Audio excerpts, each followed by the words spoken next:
Hi there, I'm SD Rose, a genetic counselor with JScreen. Today, we're going to talk about genetic carriers, a term you might have heard if you're exploring genetic testing, especially for family planning. So what exactly is a genetic carrier? Simply put, a genetic carrier is someone who has a genetic change or mutation in one copy of a gene that's associated with a recessive condition. Carriers generally don't have symptoms of the condition themselves. Let me explain how this works. We all have two copies of most of our genes, one from each of our parents. For many recessive genetic conditions, a child must inherit mutations from both parents to actually develop the condition itself. When you're a carrier, only one copy of the gene has the mutation, while the other copy functions normally. The functioning copy is usually enough to prevent symptoms, which is why carriers typically remain healthy.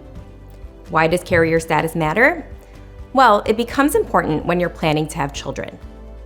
If both partners are carriers for the same recessive condition, there's a 25% chance with each pregnancy that their child could inherit both mutations and develop the condition.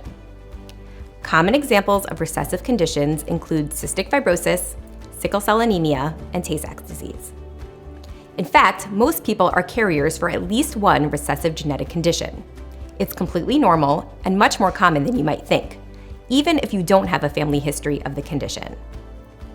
Carrier screening is a type of genetic testing that identifies if you're a carrier for specific genetic conditions.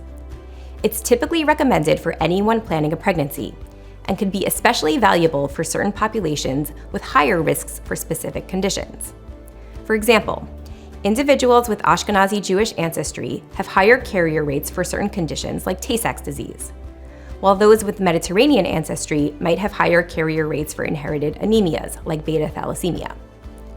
Understanding your carrier status empowers you to make informed decisions about family planning. If both parents are carriers for the same condition, there are various options available to help ensure the health of your future family, including prenatal testing, IVF with genetic testing of embryos, or simply having this knowledge before a pregnancy. If you're interested in learning more about carrier screening or want to understand your genetic carrier status, visit jscreen.org for more information.